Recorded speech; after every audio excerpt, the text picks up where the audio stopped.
नमस्कार प्यारे बच्चों, एक बार फिर मैं आपके समक्ष उपस्थित हूँ। आज हम राम लक्ष्मण परशुराम संवाद कविता का दूसरा पद्यांश करेंगे। इस पद्यांश की व्याख्या के साथ इस पद्यांश से संबंधित जो भी महत्वपूर्ण क्वेश्चन हैं उनका विवेचन किया जाएगा। लखन कहा हंसी हमरे जाना, सुनो देव सब धनुष समाना। प्रसंग वही है, सीता स्वयंवर के अवसर पर जब श्री रामचंद्र जी ने शिव धनुष को तोड़ दिया।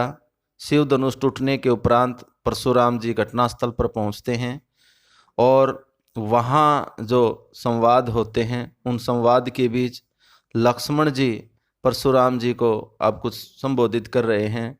तो देखिए, लखन कहा, लक्ष्मण जी ने कहा, हंसी हमरे जाना, हंसी माने हंसते हुए, हमरे जाना हमने जान लिया। कहता है परशुराम, हमने जान लिया कि ये जो धनुष था ये शंकर भगवान का धनुष था। सुनो देव सब धनुष समाना, लेकिन हे ब्राह्मण देवता, हमारे लिए तो सारे धनुष एक समान हैं। का क्षति लाभु जोन धनु तोरे, क्षति का मतलब यहाँ अक्षति होता है, हानि होता है। लाभ लाभ जुनु धनु तोरे, भाई ये जो धनुष था ये कोई जर्जर धनुष था और इस प्रकार के जर्जर धनुष के टूट जाने के बाद उसके लाभ हानि के बारे में चिंता नहीं करनी चाहिए। देखा राम नयन के बोरे, और ये तो श्री रामचंद्र जी के नेत्रों से धोखा हो गया। बोरे का मतलब धोखे से है यहाँ पर। दोबारा सुनिए दोनों पंक्तियाँ। लक्ष्मण जी हंसते हुए कहते हैं कि ये परशुराम, चलो हमने जान लिया कि ये धनुष तीनों लोक के स्वामी शंकर भगवान का धनुष था, लेकिन हमारे लिए तो ब्राह्मण देवता सभी धनुष एक समान हैं। और यह धनुष तो पुराना था, जर्जर अवस्था में था। इस प्रकार के धनुष के टूटने पर उसके हानि लाभ के बारे में चिंता नहीं करनी चाहिए। ये तो श्री रामचंद्र जी के नेत्रों से धोखा हो गया। छुवत टूट रघुपतहु न दोषु, कहता है कि छूने मात्र से टूट गया। रघुपतिहु न दोषु, ये जो रघुपतिहु है ये श्री रामचंद्र जी के लिए प्रयोग किया गया है कि इसमें श्री रामचंद्र जी का कोई दोष नहीं है। मुनि बिनु काज करिए कतरोसु, कहता है हे मुनि, आप तो बगैर किसी कारण के ही क्रोध कर रहे हो। जब क्रोध करने का कोई कारण ही नहीं है तो आप व्यर्थ में ही क्रोध कर रहे हो। बोले चितय परशु की ओरा, लक्ष्मण की ये बातें सुनकर परशुराम जी कहने लगे, रे सठ रे दुष्ट, सुनेहु स्वभाव न मोरा, लगता है तुमने मेरा स्वभाव नहीं सुना, अर्थात तुम मेरे स्वभाव के बारे में नहीं जानता। बालकू बोली बंदो नहीं तो ही, कहता है कि मैं तुझे बालक समझकर तेरा वध नहीं कर रहा। केवल मुनि जड़ जाना ही मोही, तू मुझे अन्य जो ब्राह्मण होते हैं, जो सामान्य रूप से ब्राह्मण होते हैं, उनके समान समझ रहा है। बाल ब्रह्मचारी अति कोई, तू नहीं जानता मैं बचपन से ही बाल ब्रह्मचारी हूँ। अति कोई, बहुत अधिक क्रोधी। विश्व विदित, सारा संसार जानता है। स्त्रीय कुलद्रोही की, मैं जो स्त्रियों के कुल का नाश करने वाला हूँ।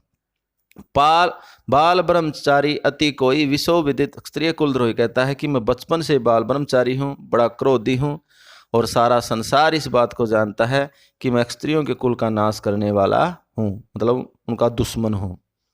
भुजबुल, भुजाओं के बल से, भूमि धरती, भूप बिनु कीनी, कहता है कि मैंने, भूप का मतलब राजा होता है, कि मैंने अपने भुजाओं के बल से जो है इस धरती को अनेक बार, विपुल बार महिदेव दीनु, कि मैंने अनेक बार इस धरती को राजाओं से रहित कर दिया और अनेक बार जो ब्राह्मण देवता होते हैं उनके कहने पर उनका राज्य जो है मैंने वापस भी कर दिया है।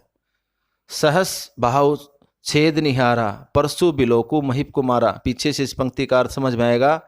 परशु बिलोकु महिप कुमारा, कहता है महिप का मतलब राजा, कुमार माने पुत्र, कहता है हे राजा के पुत्र, परशु बिलोकु, इस परसे को देखो। बिलोकु का मतलब देखना होता है और परशु का मतलब फरसा। इस फरसे को हे राजा के पुत्र तू ध्यान से देख। सहस बाहु छेद निहारा, कि एक सहस्त्र बाहु नाम का जो एक राजा था उसके इस फरसे ने बहुत टुकड़े किए थे। मातु पितहु जनी सोच बस करसी महिष किशोर, कहता है कि ए राजा के पुत्र, मेरे साथ तू व्यर्थ में बहस मत कर, तू अपने माता पिता के बारे में सोच। गर्भन के अर्बक दलन परसु मोर अति घोर। कहता है कि ये जो मेरा फरसा है, मोर का मतलब मेरा, घोर माने भयंकर, और गर्भन का मतलब है गर्भ में पल रहा। अर्बक का मतलब होता है भ्रूण, और दलन का मतलब होता है कुचलने वाला। कहता है कि मेरा जो ये फरसा है, गर्भ में पल रहा जो बच्चा होता है, जो भ्रूण होता है, उसको कुचलने वाला है। अर्थात ये इतना अधिक भयंकर है कि गर्भ में पल रहा जो बच्चा है, अगर वो भी इसकी भयानकता को भांप ले तो उसके भी गर्भ में प्राण पखेरु उड़ जाएं। दोबारा सुनिए। लक्ष्मण जी मुस्कुराते हुए कहते हैं कि हे ब्राह्मण देवता, चलो हमने जान लिया कि यह धनुष शंकर भगवान का था जो तीनों लोक के स्वामी हैं, लेकिन हे ब्राह्मण देवता, हमारे लिए तो सारे धनुष एक समान हैं, और ये धनुष तो जर्जर अवस्था में था। इस जर्जर अवस्था में टूटे हुए धनुष के लाभ और हानि के बारे में क्यों चिंता करनी। और ये तो श्री रामचंद्र जी के नेत्रों से धोखा हो गया, उन्होंने तो इसे नया समझकर छुआ था, लेकिन ये तो उनके छूने मात्र से टूट गया। हे ब्राह्मण देवता, आप तो बगैर किसी कारण के क्रोध कर रहे हैं। परशुराम ने जब लक्ष्मण की ये बातें सुनी तो कहने लगे, रे दुष्ट, तू मेरे स्वभाव के बारे में नहीं जानता। मैं तुझे बालक समझकर तेरा वध नहीं कर रहा, और तू मुझे अन्य जो ब्राह्मण होते हैं उनके समान सामान्य ब्राह्मण समझ रहा है। तू नहीं जानता, मैं बचपन से बाल ब्रह्मचारी हूँ, बड़ा क्रोधी हूँ। सारा संसार इस बात को जानता है कि मैं क्षत्रिय कुल का नाश करने वाला हूँ, और मैंने अनेक बार अपनी भुजाओं के बल से जो इस धरती को राजाओं से रहित कर दिया है। हे राजा के पुत्र, इस फरसे को ध्यान से देख। इसने सहस्त्रबाहु नाम का एक जो राजा था, उसकी भी भुजाओं के सैकड़ों टुकड़े कर दिए थे। मेरे साथ व्यर्थ में बहस करके तू अपने माता पिता को क्यों चिंता में डाल रहा है। ये फरसा इतना अधिक भयानक है कि गर्भ में जो पल रहा जो बच्चा होता है, अगर वो भी इसकी भयानकता को भांप ले तो उसके भी गर्भ में ही प्राण पखेरु उड़ जाएं। अब हम इस पद्यांश के जो महत्वपूर्ण प्रश्न उत्तर हैं उनका विवेचन करेंगे। जैसे जर्नली क्वेश्चन पूछा जाता है कि प्रस्तुत पद्यांश के कवि तथा कविता और इसके मूल ग्रंथ का नाम बताइए। तो प्रस्तुत जो पद्यांश है, इसके कवि का नाम तुलसीदास जी है, और यह जो है राम लक्ष्मण परशुराम संवाद इस कविता का नाम है, और इसके ग्रंथ का जो नाम है वो रामचरितमानस महाकाव्य के बालकांड से यह कविता ली गई है। दूसरा क्वेश्चन इस पद्यांश से संबंधित बनेगा कि लक्ष्मण के अनुसार शिव धनुष टूटने में राम का दोष क्यों नहीं था। लक्ष्मण के अनुसार शिव धनुष टूटने में राम का दोष इसलिए नहीं था क्योंकि राम के नेत्रों से धोखा हुआ था। उन्होंने इस धनुष को नया समझकर छुआ था, लेकिन यह धनुष तो पुराना था और उनके छूने मात्र से टूट गया। अगला क्वेश्चन बनेगा, परशुराम लक्ष्मण का वध क्यों नहीं कर रहे थे। परशुराम लक्ष्मण का वध इसलिए नहीं कर रहे थे क्योंकि परशुराम की दृष्टि में जो लक्ष्मण था वो बालक था। फिर इस पद्यांश से क्वेश्चन बनेगा, प्रस्तुत पद्यांश को आधार बनाकर परशुराम के स्वभाव की विशेषताएं बताइए।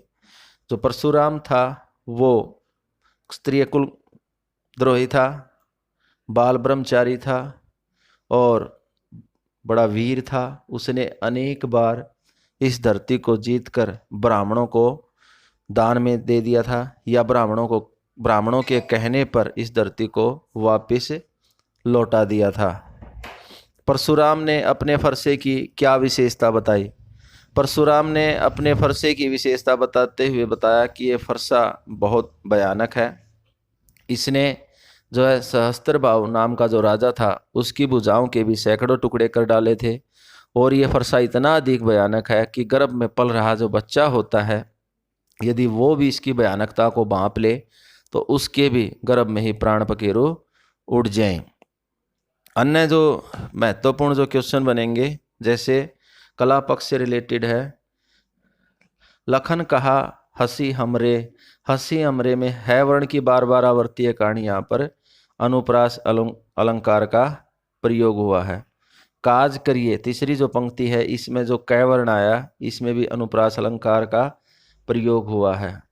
बोले चित परसु की ओरा रेसठ सुनिहु सुभाव न मोरा, यहाँ रौद्र रस है। क्योंकि लक्ष्मण की जो बातें हैं उनको सुनकर परशुराम को क्रोध आ रहा था। तो यहाँ रौद्र रस है, स्थायी भाव है। बालकु बोली बदो, यहाँ अनुप्रास अलंकार है। व्यावरण की बार बार आवर्तीय कारण, यहाँ अनुप्रास अलंकार है। बाल ब्रह्मचारी, यहाँ पर भी अनुप्रास अलंकार का है प्रयोग हुआ है। विश्वविदित में भी अनुप्रास अलंकार का प्रयोग हुआ है। भूमि भूप, यहाँ पर भी अनुप्रास अलंकार का प्रयोग हुआ है। विपुल बार, अनुप्रास अलंकार का यहाँ पर प्रयोग हुआ है। मातु पितु जनी सोच बस, करसी महेश किशोर, गर्बन के अर्बक दलन, परसु मोर अति घोर, यहाँ करुण रस है। शोक का यहाँ पर भाव पैदा हुआ है। संपूर्ण जो पद है वो अवधि भाषा में लिखा गया है। दो चौपाई छंद का प्रयोग हुआ है। यह जो काव्यांश है या जो पद्यांश हम कह सकते हैं इसको, ये जो है भक्ति काल से संबंधित है। और राम जो सगुण काव्य धारा है उसमें राम के व्यक्तित्व से संबंधित है, इसलिए रामचरितमानस महाकाव्य के बालकांड से यह लिया गया है। तो उम्मीद करता हूँ आपको ये पद्यांश समझ में आ गया होगा। अगर आपको ये समझ में आया हो तो प्लीज़ आप हमारे चैनल को लाइक, सब्सक्राइब और शेयर ज़रूर कर दें।